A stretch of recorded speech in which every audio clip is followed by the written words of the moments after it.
আধুনিক যুদ্ধের ভয়ঙ্কর এক উপকরণের নাম সাবমেরিন। অনেকে বলেন ডুবোজাহাজ। পানির নিচে নিঃশব্দে গোপনে যে শত্রুর ওপর নজরদারি করে। পারমাণবিক মিসাইল, টর্পেডো আর শতাধিক ক্রু নিয়ে এই আন্ডার ওয়াটার ভেসেলটি ঘুরে বেড়ায় সমুদ্রের তলদেশে। পানির নিচ থেকে হামলা করতে পারে জল, স্থল এমনকি আকাশও। আবার বেসামরিক কাজেও রয়েছে সাবমেরিনের প্রচলন। এক একটা সাবমেরিনের ওজন হয়ে থাকে কয়েক হাজার টন, লম্বায় হতে পারে 5 থেকে 7টি ফুটবল মাঠের সমান। এই বিশাল শরীরে শতাধিক সৈনিক, অস্ত্র, খাবার ইত্যাদি নিয়ে পানির নিচে ঘুরে বেড়াতে পারে একটা না 5 থেকে 6 মাস। মনুষ্য তৈরি এত বিশাল আকৃতির জাহাজ কিভাবে ঘুরে বেড়ায় পানির নিচে, কিভাবে কাজ করে একটি সাবমেরিন, বিস্তারিত জানাবো প্রতিবেদন থেকে। দৈত্যাকার শরীর নিয়ে পানির নিচে দিব্যি ঘুরে বেড়াতে পারে নীলতিমি। তার চেয়ে কোনো অংশে কম যায় না পানির নিচে দৈত্যখ্যাত মানুষের তৈরি সাবমেরিন বা ডুবোজাহাজ। নিজের পেটের ভেতর অনেক মানুষ ঢুকিয়ে সাগর সাঁতরে বেড়ায়। বহনকারী মানুষগুলোর জন্য খাবার, পানি, আয়েসের ব্যবস্থা সহ প্রয়োজনীয় সরঞ্জামাদি নিয়েই সমুদ্র দাপিয়ে বেড়ায় সে। শুধুই কি তাই, হাজারো যন্ত্রপাতিতে ভর্তি এই সাবমেরিন। এর ভেতর থেকে পরিচালনা করা হয় যুদ্ধ।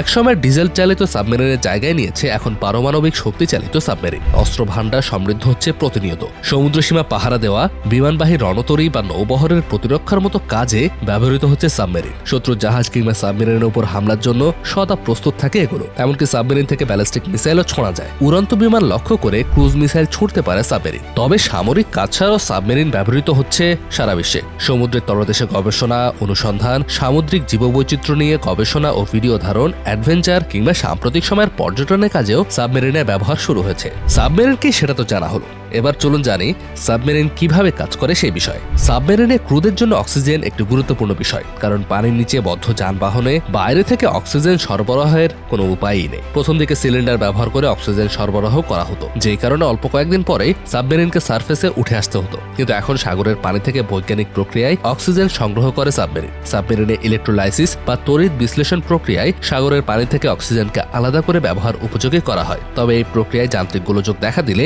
যাতে ক্রুরা বেঁচে ফিরতে পারে সেজন্য বড় আকারে বেশ কিছু অক্সিজেন সিলিন্ডারও রাখা হয়। সাবমেরিনের ভেতরে সাধারণত ভূপৃষ্ঠের চাইতে অক্সিজেনের পরিমাণ কম থাকে, যে কারণে অগ্নিকাণ্ড হলে আগুন দ্রুত ছড়াতে পারে না। যেহেতু বেঁচে থাকা প্রশ্ন, তাই সাবমেরিনে অক্সিজেন সরবরাহের বিষয়টি অত্যন্ত কঠোরভাবে মনিটরিং করা হয়। এছাড়া সাবমেরিনে রান্না ও অন্যান্য কাজে ব্যবহারের জন্য সাগরের পানিকে লবণমুক্ত করে ব্যবহার করা হয়। সিলিন্ডার আকৃতির এই ডুবোযানের মাঝ বরাবর উপরের দিকে একটি কাঠামো থাকে, যেটিকে সেইল অথবা ফিন নামে ডাকা হয়। এই সেইল বা ফিনের মধ্যেই থাকে কমিউনিকেশন ও সেন্সিং ডিভাইস। সাবমেরিন থেকে পানির উপরিভাগ দেখার জন্য এখানে পেরিস্কোপও থাকে। সাবমেরিনের কন্ট্রোল রুম থেকে বাইরে দেখার জন্য ব্যবহার করা হয় sound navigation and ranging system. সোনার সিস্টেমে শব্দ তরঙ্গ ব্যবহার করে বাইরের জগতের চিত্র তুলে ধরে অপারেটরের সামনে। একই পদ্ধতিতে সাবমেরিন থেকে টার্গেট চিহ্নিত করা হয়। সাবমেরিন অত্যন্ত নিঃশব্দে চলতে সক্ষম একটি যান। সমুদ্রের তলদেশে উৎপন্ন শব্দ ব্যবহার করে যাতে শত্রুযানের সোনার সাবমেরিন খুঁজে না পায়, সেই বিষয়টি মাথায় রেখেই সাবমেরিনটি তৈরি করা হয়।